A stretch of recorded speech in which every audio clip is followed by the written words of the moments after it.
Hi mga langga, and hello din po sa lahat ng ating viewers, listeners, and subscribers, pati na rin sa ating mga haters. Sa pagpapatuloy ng ating kwento, kung bago ka pa lamang dito sa ating channel, huwag kalimutang mag-like, comment, share, and subscribe at pindutin nyo na rin yung notification bell para maging updated pa po kayo sa mga susunod pang mga video. Tunghayan po natin ang 18 kabanata ng Mafia Queen, My Wife. On Monica's point of view, my mom and dad died in a suicide bombing while waiting for my brother to come. It's my brother's graduation day in high school. He came late in the restaurant because he took care of me first, kaya patawid pa lang siya nang sumabog ang restaurant ng pagsiselebrita nila. Sana. While I'm having a rest in our mansion because I was sick. I'm really tired and weak that day because of my fever and I hate it. Sana nandun na lang ako nung araw na yun, idi sana magkakasama na kami ngayon. My parents got killed when I was 16. Kuya Marco was there. Kuya Marco died when I was 21. I was there.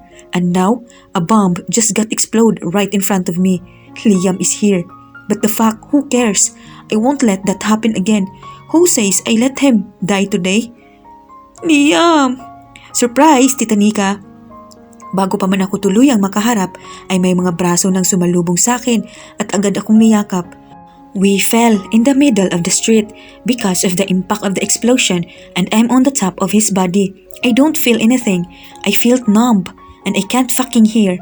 Parang isang matinis na beep lang ang naririnig ko. My eyes are blurry too. Monica! Monica! Ayos ka lang ba? Monica! I felt a hand in my cheeks. Continuously tapping it. May naaaninag akong tao. He keeps on saying something, but I can't hear it. I hold the person's hand, who's tapping my cheeks to make him stop. Tangina, kasi ang bigat ng kamay niya. Sumasakit yung pisngi ko kakatapik niya. Stop! I said. You fucking moron, it hurts. Umiling-iling ako para mahimasmasan tsaka bumaling sa kanya na nanlalaki ang mga mata habang nakahawak sa mga braso ko. Nagamalinaw na ang paningin ko at maigi ko nang naririnig ang paligid. Inalalayan niya akong tumayo. There's a commotion. All of them are panicking. Napakaingay. Halos lahat sila ay nagkakagulo. I heard there are lots of dead people inside. This is really unexpected. Ayos ka lang, Monmon? Inenspeksyon niya yung lahat ng parte ng mukha ko hanggang sa braso, leeg at nung akmang hahawakan na niya yung dibdib ko ay agad ko siyang sinampal dahilan para matulala siya. Damn it. Nakanganga siyang lumingon sa akin dahil napatagilid ang ulo niya nang sampalin ko siya. Mon, bakit mo ko sinampal? Sabi niya habang sapo-sapo ang pisngi. FYIM/M. Sa English, for your information, Mon. Gusto ko lang i-check kung may sugat ka ba o galo sa katawan kaya ako titignan yung dibdib mo. Dali, patingin! Sabay haltak sa kwelyo ko at pilit sinicheck yung dibdib ko so I slap him again in the other side of his face. His jaw dropped again while looking at me shocked. Na naman? And why not? Kinulyuhan ko siya kaya napabitaw siya sa akin. You're trying to touch my chest and FYFITYSA. He made a puzzled expression. He pouted. Ang haba naman nun, Mon. Well, it stands for your fucking information to you stupid asshole. I'm the one who needs to check if you're okay. I started to check his face. He doesn't have any wounds, just some dirt and sweat in his cheeks. Wala akong sugat, Mon. Okay lang ako. He's okay. Walang galos o sugat pera lang sa kamay niyang natural na may sugat dahil sa ginawa ni Kian last time. Same with me. Does it mean that he's on the outside before the bomb explodes? Yeah, right. He hugged me in the right time. Kung hindi niya ako niyakap, malamang masakit yung katawan ko ngayon because of the intense impact. I sighed and tapped his shoulder. That's good. Ikaw, okay ka lang ba? Nasaktan ka ba? No, I'm okay too. Same as yours. Bossing! I faced them. They are running towards us. Napangiwi ako nang makitang ang gulo-gulo ng buhok at ang dumi-dumi ng mukha nila. Well, except A, she looks fine and blooming. Okay lang kayo? Tanong ni C. Her hair strangled that formed like a bird's nest. May masakit ba sa inyo? Then she got a glimpse in the window. Anak ng, what happened to my hair?" "What the actual fuck?" E exclaimed after she seeing her hair in the glass window of the burning resto. Her face is full of black dirt. Sa lahat ng pwedeng maapektuhan ng impact, buhok ko pa talaga. "Sa tingin ko, need nating magpasalon," D commented while staring at her face too. I just rolled my eyes because of them. Tinawagan ko na si Z. A, look at me. On the way na sila ni B sa mansion, boss. I-check niya kayo ni Boss L para malaman kung may galos kayo o kung may naapektuhan ba sa internal body nyo. I nodded. Teka, bakit hindi ka man lang na-haggard? Oo nga, parang di ka tinablan ng pagsabog ah. Ang duga ni A? What? Nagkibit ng balikat si A. Nasa restroom ako nang maganap yung pagsabog. Malayo ang restroom kaya di inabot. Then they started to whine like a kid, like what Liam always do. They were doing that while walking away. Nagpaalam silang kukunin ang sasakyan. Lumingon ako kay Engot na nakatitig sa akin. He suddenly smiled that makes me frowned. What? Wala. He hold my hand tight then look at me again. Uwi na tayo? Then he winks at me. Love? What? Hinampas ko yung braso niya pero tumawa lang siya. Anong love? Hinampas ko siya ng paulit-ulit. Anong love? Anong love? Si Wonwon kinikilig din. He laughed so hard while dragging me away to the commotion. Our hands intertwined while walking but I'm still smacking his shoulders and he's laughing at me. I suddenly forgot that we nearly faced death earlier. Para bang wala lang yung nangyaring pagsabog kanina? Nakalimutan agad yung nangyari. Although there are lives that got lost. But I didn't forget about what my nephew told me a while ago and I'm having some hint about this. Agad na pinarada ni Monica ang sasakyan niya pagpasok pa lang sa malaking gate ng mansyon niya. Kasunod niya sina A na nakasakay sa iisang sasakyan. Nagsibabaan sila at nakita nila si Z na nakasandal sa gilid ng pintuan na nakangising naghihintay sa kanila. Nakakatuwa naman yung mga buhok niyo. Humahagik-gik siya pagkakita kay na C, D at E na nakasimangot at nagmamadaling pumasok ng mansyon para maligo. Si A naman na nagkibit lang ng balikat ay pumasok na din sa loob. Agad na tinulak ni Monica si Liam papunta kay Z. Check him. He jumped out of nowhere. Tignan mo kung may internal bleeding or something. Just do your magical checking. Anya, tsaka siya dire-diretsong naglakad paakit sa kwarto niya. Nagkatinginan sina Z at Liam. Sinusuri niya si Liam kung may kakaiba ba itong ikinikilos pero sa paraan ng pagkakangiti nito sa kanya ay parang imposible. Bumuntong hininga na lang siya at ngumiti pabalik. Boss L, tara sa sala. Tsaka naunang naglakad. Anong gagawin natin dun? Takang tanong niya habang nakasunod. Check ko kung okay lang yung katawan mo. Baka may galos ka, mahirap na. Baka magwala si bossing. Tumango-tango si Liam pagkasabi ni Z. Tinaupo ni Z si Liam sa sofa at pinahubad ang coat nito. Nakamasid lang si Liam sa ginagawa ni Z. Namamangha siya dahil hindi halata sa kanya na marunong siya ng mga ginagawa ng doktor. May kinuhang puting box si Z na may pulang plus sign at binuksan iyon.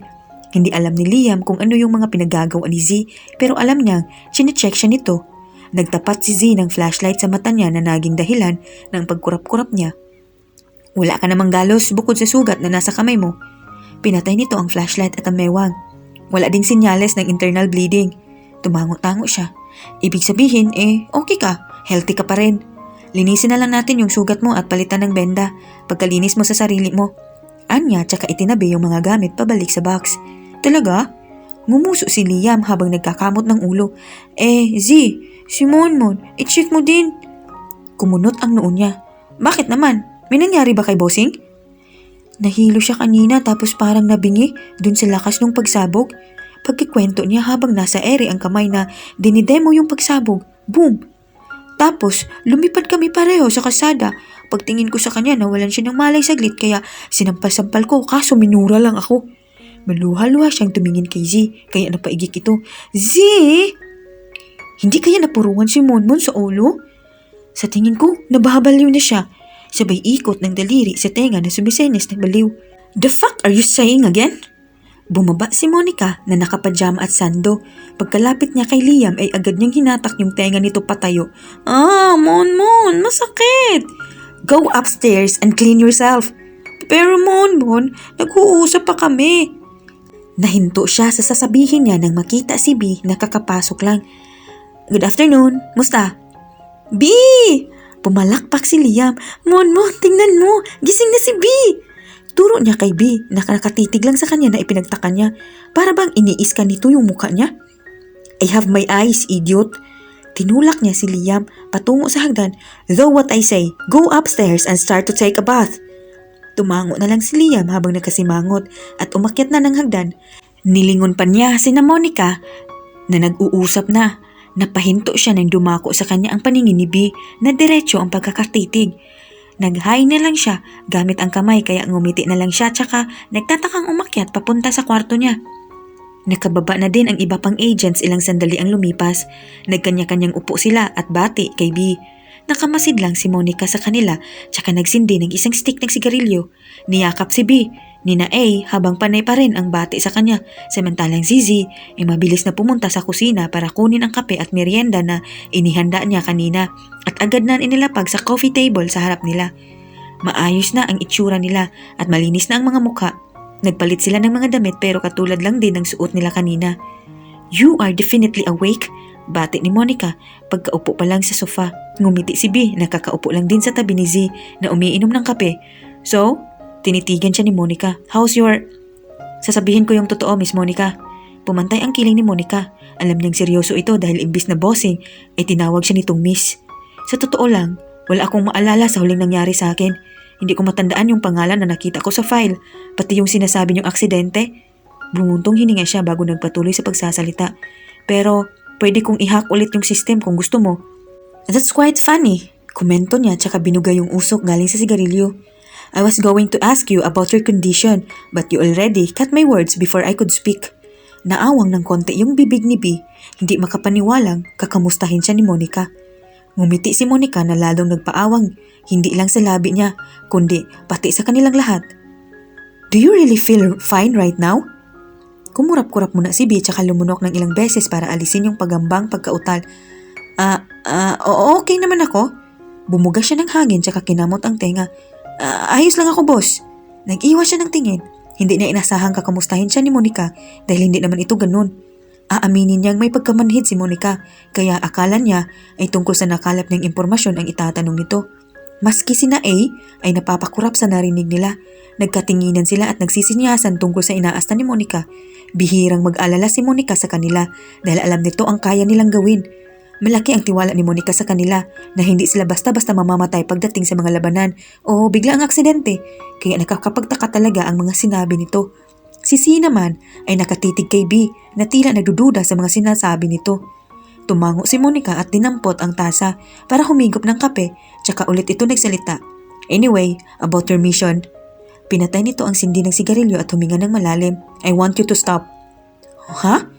Takang tanong ni B tsaka nilingon si Z na naibuga ang kape sa sariling baso. Bakit? I mean, hindi na mag-i-investigate ulit?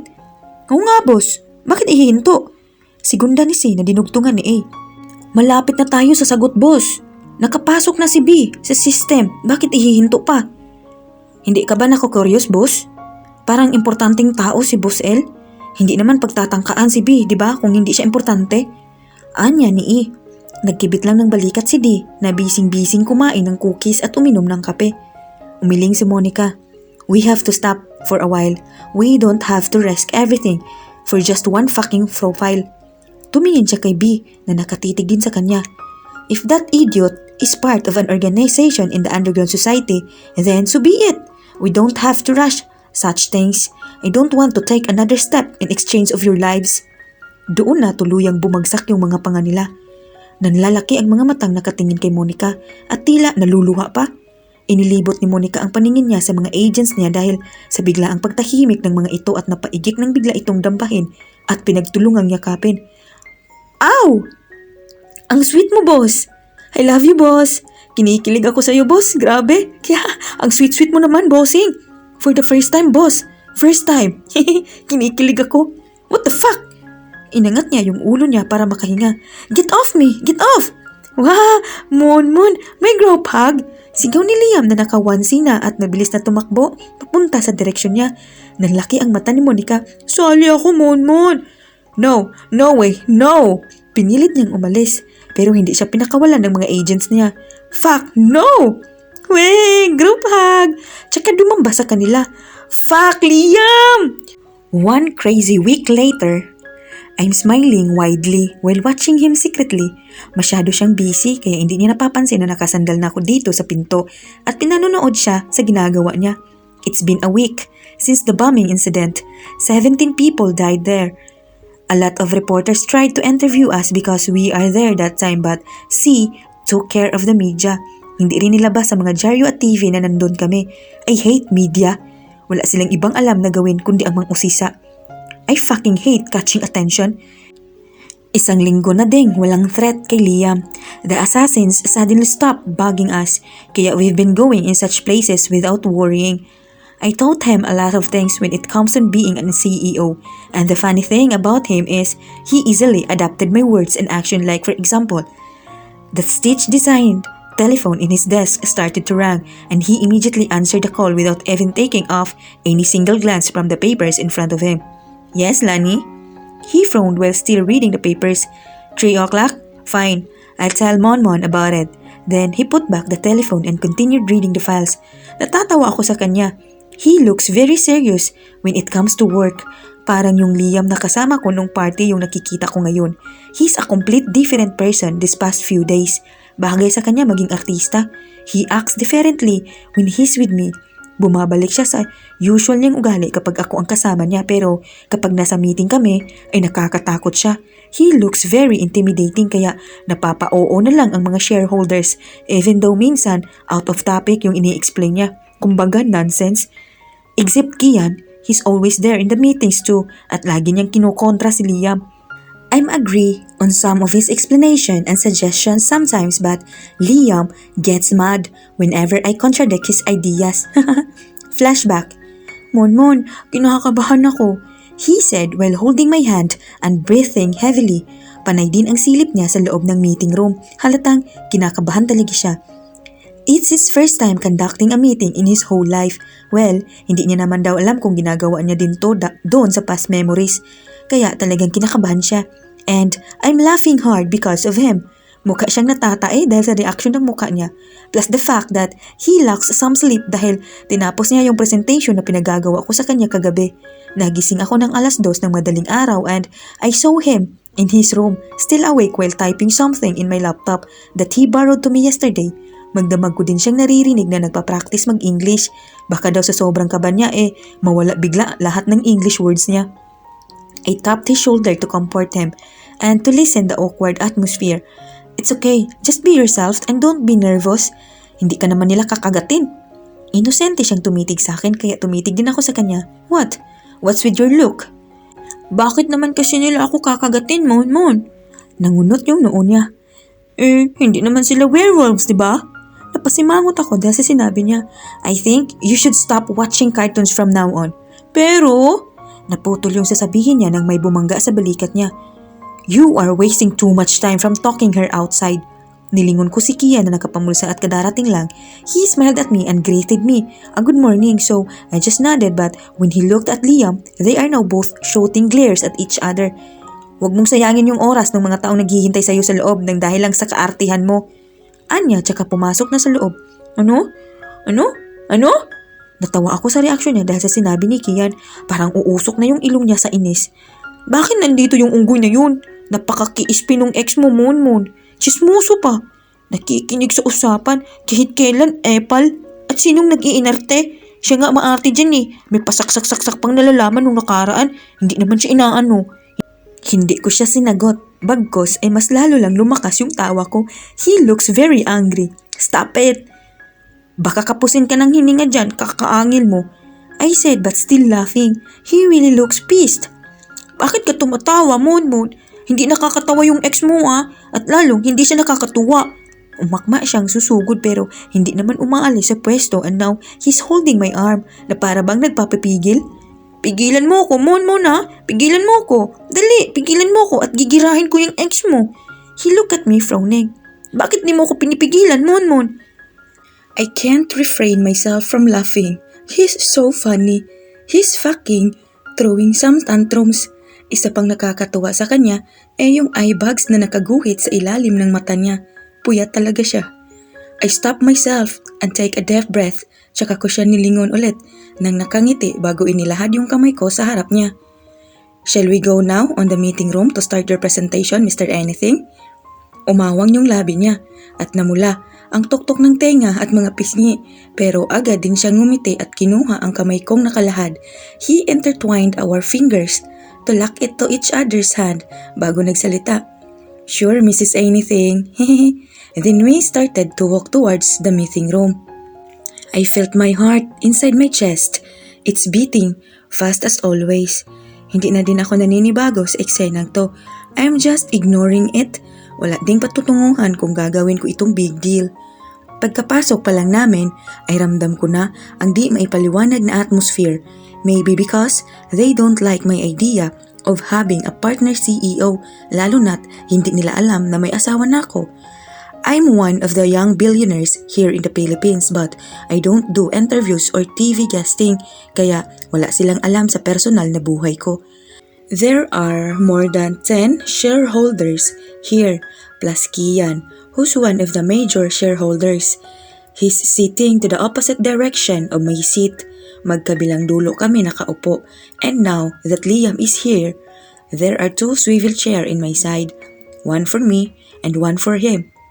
They greeted me, good morning, so I just nodded as usual. I composed myself to be serious like what I always do before sitting to my chair and face Liam too. Nakasandal ako habang nakadikwatro ang mga binti ko. I took the light blue folder in the long table. I was surprised by his expression, serious and intimidating. His face was blank and you can't read any emotions there. Good morning, ladies and gentlemen. Your presence here today is very well appreciated. He picked up the small remote and pushed some buttons there and the projector starts to open. Lumitaw sa screen ang name niya and I'm trying to stop myself from bursting out a laugh because of the design of his PowerPoint presentation. It's light blue and it has a lot of stitch characters. I'm Liam Anything and I'm the new partner CEO of my wife, Monica Saavedra Anything. Pasimple kong tinakpan yung bibig ko para walang makarinig sa pagpipigil ko ng tawa. He's really funny. Although my heart is beating fast, hindi ko talaga mapigil yung sarili kong ngumiti. I'm smiling like an idiot, like what the fuck is happening to me? How did that happen? Partner CEO does not exist. There should be only one CEO in a company. Unbelievable. Why did the CEO let this happen? They are married. What the meaning of this? Anything? You say? This is nonsense meeting. We should stop this. I have more important things to do. It's just a waste of time being here. Nag-umpisang umingay ang paligid. A lot of rants started to rise up. I look at him at kita ko sa mga mata niyang disappointed siya sa sarili niya. Maybe because the other shareholders didn't agree about my decision, I sighed. Maybe he's not really ready for this. Mukhang na-down siya ng husto dahil sa reaksyon ng mga shareholders na nandito. I saw how Kian smirk because of what happening now. Nag-umpisa silang magsitayo at naglakad na patungo sa pinto when Liam suddenly started talking na nagpahinto sa kanilang maglakad. Wow! He looked at them and smiled. I'm really disappointed to all of you. I didn't know that the shareholders of this company are rude and disrespectful. What did you just say? Lumapit si Mr. Flores at kinulyuhan si Liam. Mag-ingat ka sa mga pananalita mo dahil bago ka lang dito. Yes, I'm just a novice and all of you are experts. Hindi ba dapat kayong maging magandang halimbawa ng isang mataas na taong may respeto sa kapwa-tao? What? I suggest that you should go back to your seats first. Kalmado niyang tinuro ang mga upuan nilang bakante. I didn't waste my 24 hours to practice my lines, finish those papers, and creating that PowerPoint only for you to criticize my work. Ibinaling ko ang tingin ko sa folder na light blue nang magawa niyang pabalikin isa-isa ang mga shareholders sa upuan nila. They are staring at me like waiting for my reaction about the current situation but I don't fucking give a damn. As I've said earlier, I'm her new partner CEO and I hope we can all get along together. I'm going to present to you the current status of the company. The PowerPoint slide suddenly changed. Napalitan iyon ng slide na may chart, but it's still stitch designed. The Saavedra company's wealth are very high in the past 4 years, as well as popularity among the media. But as you can see in the chart, this year's popularity decreased by 36%. Pero hindi naman importante ang popularidad ng kumpanya. I agree. What more important here is the percentage of yearly income of the company. Wealth is the most important thing for us, Mr. Anything, Kian said, and Liam just glared at him. Oh God, these two, when are they going to grow up? What do you think the difference between a star placed in the highest part of the universe among the rest of the other stars? I frowned because of what he said, and a star that shines the brightest among them. We are not fucking astronomers here, Mr. Liam Anything. We're businessmen and businesswomen, he said sarcastically. And what we only want to talk about is only business, not some damn stars. Anong meron sa bituin na nasa pinakamataas na lugar? Ngumiti si Liam. Hindi nakikita ang kinang. Then how about the star with the brightest shine? Of course, people could actually see that star, but it's too bright for them to stare at it. Just like in the business. The slide changed and there's a picture of some stars and other illustrations. Ano nangyayari sa kumpanyang puro pera pero walang popularidad? Bumabagsak. A lot of comments and rants rised up again pero hindi na ganun kaingay katulad kanina. If I were an investor and I'm invited to invest to a company with a very well-praised wealth but with poor popularity, I will definitely reject it. Why? Dahil hindi naman kilala ang kumpanya. Walang feedbacks, walang comments, walang mga taong nakakakilala ni company name. Never been heard sa kanila. How could people trust that kind of company? Walang kasiguraduhan kung well-trusted ba or effective ang products. Product? What product? What the hell is he talking about? He's talking nonsense. Napahawak ako sa sentido ko dahil sa narinig ko. He got a big point there, but the problem is, Liam, our company manages villas and subdivisions, sabat ko. I saw how he cleared his throat. Halatang nashock siya dahil kitang-kita ko kung paano siya natigilan. So, he didn't know what my company does? Stupid CEO pero hindi alam ang binibenta ng company? Yeah, what I mean about the product that I'm saying are the houses that we've been selling to our valued customers. Hindi kilala ang kumpanya. Paano masisiguro ng customers na safe ang titirhan nila kung walang positive feedbacks, walang magtitiwala sa company, like the star? Para makita ng mga tao, kailangan ay hindi ka lang nasa itaas. Dapat malakas din ang kinang ng bituin para kitang-kita nila yung pagkinang mo. Kaya, we need to do something to get back that 36% of popularity in order to make this company kick the other rival companies out there. I'm quite impressed about his example. That's perfect. Nakakamangha kung siya mabilis na idinadivert ang topic. Now, people are talking and agreeing about his explanation. Then, how are we going to do that? One of them asked. He picked up one of the blue folders and presented it in front. This folder contains the answer to your question. He distributed the folder to the shareholders one by one, then back in front. Please kindly open the folder. Gaya ng sinabi ni Liam ay binuksan nila ang mga folder na nasa harapan nila. I frowned because of the reactions. Mukhang nagtataka sila at naiinis at the same time, so I decided to open the folder that I'm holding for a while. Tumambad sa akin ang bond paper na may border ng stitch. Goodness grace, he's really a stitch lover. Pero ang bawat bond paper ay may mga litrato ng iba't ibang mga tao. Karaniwan ay mga batang naglalaro sa kalsada, mga pulube, mga taong nakatira sa ilalim ng tulay at iba pang litrato na nagpapakita ng kahirapan. I faced him and he's currently looking at me. He smiled, then continued talking. As you can see, the only content of the papers are some pictures that represents the current situation of half of the people living here in our city. Kahirapan ang isa sa mga pangunahing suliranin na kinakaharap ng karamihan ng Pilipino sa bansa. I will say this to all of you straight to the point. Minumungkahi ko na magsagawa ng pabahay para sa mga taong ito. What? That's insane. Why do we need to do something like that? I looked at Mr. Guevara.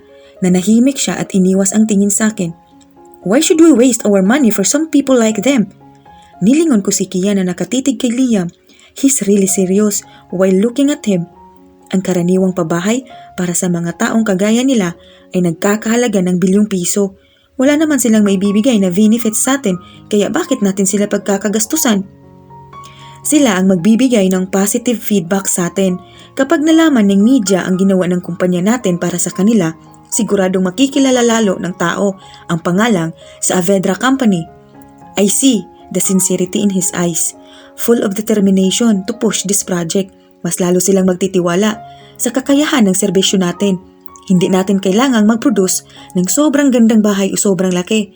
Ang mga taong yun ay matutuwa na sa kung gaano kalaki lang ang pwede nating maibigay at kagandahan nito ay sila mismo ang magtatayo ng bahay nila.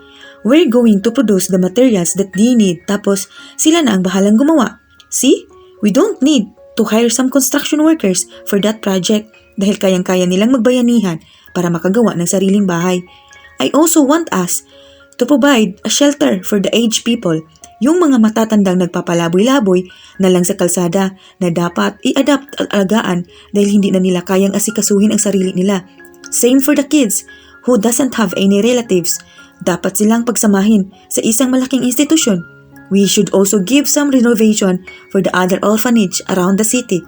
Yung mga bahay ampunan na talagang hindi na kayang suportahan ng puro donations lang.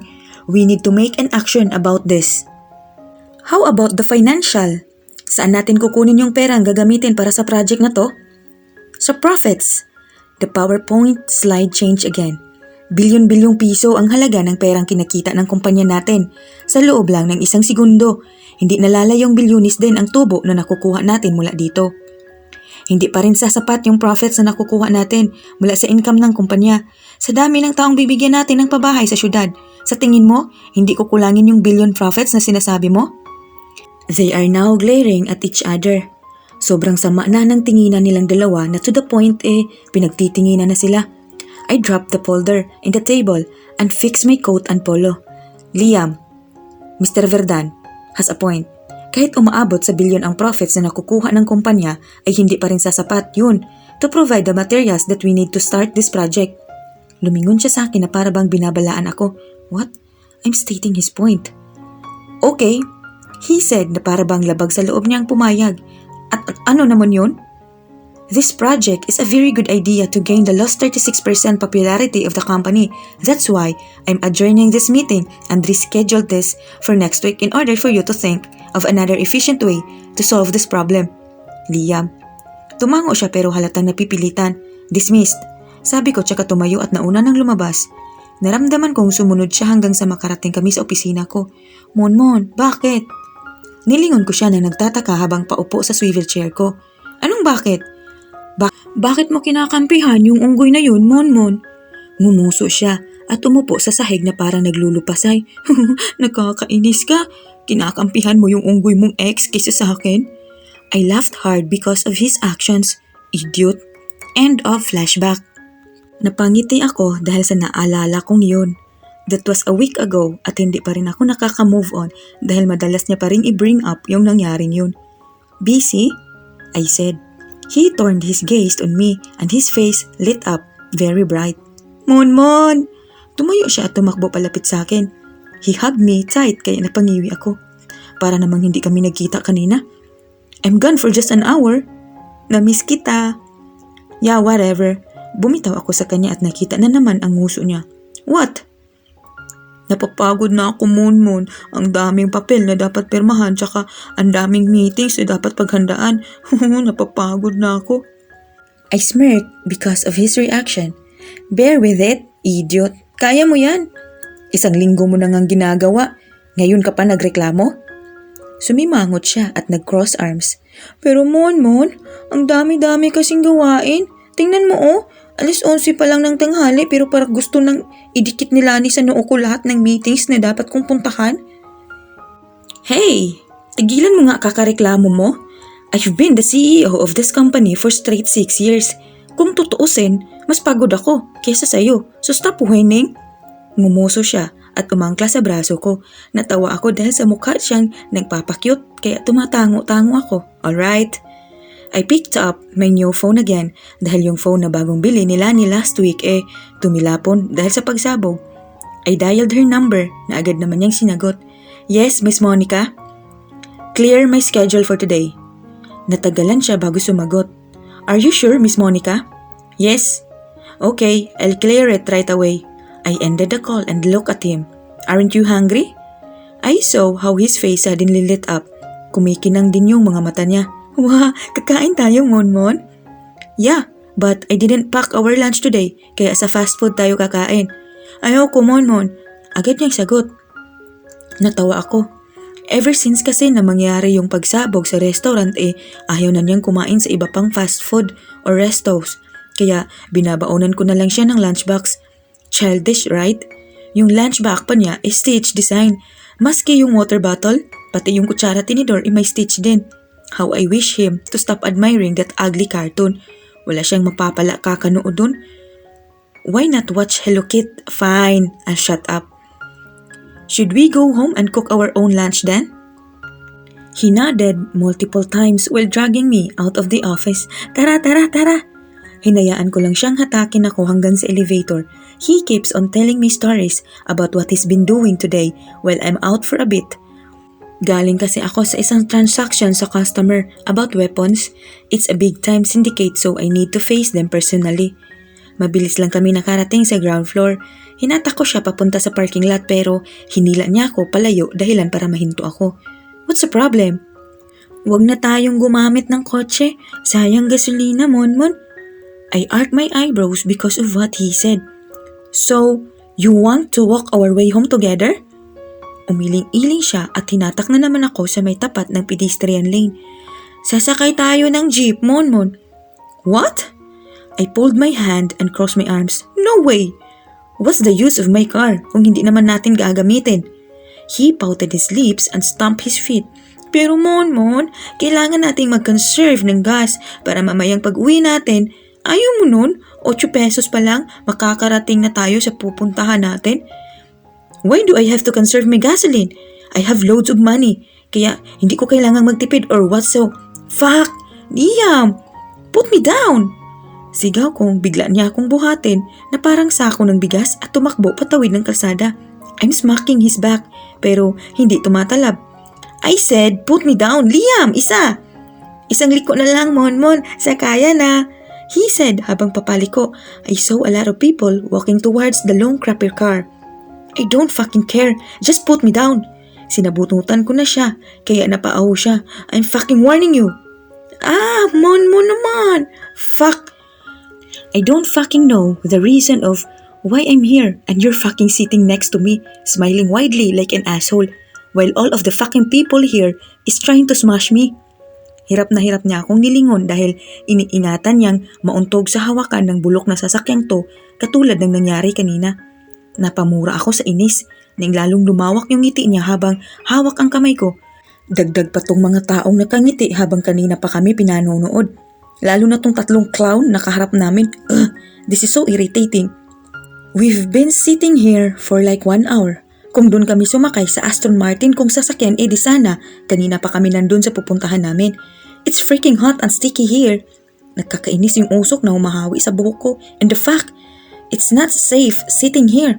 Nasa dulo kami at ako talaga ang katabi ng pinto. What if I suddenly fall over? That's so lame. Malalaman ng lahat ng isang mafia queen na gaya ko ay mamamatay lang nang dahil sa pagkahulog sa basurang sasakyang to. Hehehe, Monmon naman. May gusto kasi akong ipakita sa iyo. I glared at him that made him gulp. Siguraduhin mong hindi iinit yung ulo ko sa ipapakita mo. I faced the 3 bitches giggling because of him. What the fuck are you giggling at? The 3 of them shut their mouths and turned away their looks. I let out a sigh. I'm fucked up. This is the last time that I'm going to ride this crappy car. Jeep. I don't fucking care about its name. I just want to get out of this junk. Jeep, Monmon, Jeep.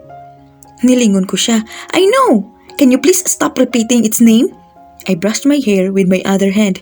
Sure thing, it's longer than my Aston Martin, but bullshit. If you want us to ride a longer car, then I should have brought my limousine. Jeep kasi talaga yung pangalan niya, Monmon. Akala ko, hindi mo alam kasi panay ang sabi mo ng crappy car, junk at iba pang synonyms na basura. Inosente niyang paliwanag habang nakatitig sa akin. At saka, bago pa magkalimusin sa Pilipinas, Monmon, nauna na yung jeep. Kaya mo yan, Monmon. 1 oras ka na ngang nakasakay. Ngayon ka lang nagre-reklamo. He smiled and held my hand even tighter. Tigilan mo na kakareklamo mo, Monmon. Ako nga, 6 na taon nang sumasabit sa jeep eh. Kung tutuusin nga, Monmon, mas pagod ako kaysa sayo, kaya wag ka nang magreklamo. My jaw dropped in disbelief. Damn this fucker. Did he just translate what I've said earlier? Nanggigigil kong pigil sa sigaw ko. God damn it, he's really fucking stupid. He's just copying my freaking lines. Fuck. Oh, andito na pala tayo, Monmon eh. He said while looking outside. Humawak siya sa bakal na nakakabit sa bubong ng jeep. Manong, para ho. Bababa na kami ng Monmon ko. What's para? I ask. Yun yung sinasabi kapag bababa na ng jeep, Monmon. Iginiya niya ako para mauna nang bumaba dahil ako yung nasa tabi ng pintuan. I stepped down from the car and fixed my suit. Lumingon ako kay Liam na pababa na rin ang jeep na yun when I saw a hand behind him suddenly slap his butt, making him shock. Igik niya pagkababa ng jeep. Naningkit yung mata ko dahil doon and I saw that one girl from those 3 bitches earlier. They are giggling again at dahil nasa tabi lang din siya ng pintuan na nasa opposite side namin kanina, I easily grab her hair and pull her out of that junk. She screamed because of the pain. You bitch! Who do you think you are? To slap his goddamn ass? Wow, Monmon! Bitawan mo ako! She tried to grab mine but I didn't let her. Tinuhod ko yung sikmura niya dahilan para mawalan siya ng malay. Sa kabilang banda, on Liam's point of view. Sinubukan kong pigilan si Monmon kaso natuhuran na niya at nawalan ng malay yung babaeng habang hawak niya sa buhok. Napakagat ako sa labi ko, nakakatakot siya. Monmon, tama na yan. Hoy, bitawan mo siya. Napalingon ako sa sumigaw, yung dalawa pa. Masama ang tingin sa kanila ni Monmon at walang pagdadalawang isip na binitawan niya yung babae kaya bumagsak sa sahig. Kasalanan naman niya eh. Pinalo niya kasi yung puwet ko. Ang daming taong nakatingin sa amin kaya tumakbo ako sa likod ni Monmon. Nagugutom na ako. Hinawakan ko yung braso niya at hinila-hila. Monmon, wag mo na silang patulan. Tara na, dali. Sabi ko pero di niya ako pinansin at hinatak lang yung kamay niya. Lalo akong kinabahan nang tumunog yung mga buto sa kamao niya tapos pati leeg nagka-crack. Para bang handang-handa na sa bakbakan si Monmon. Let me kill this two first, sabi ni Monmon.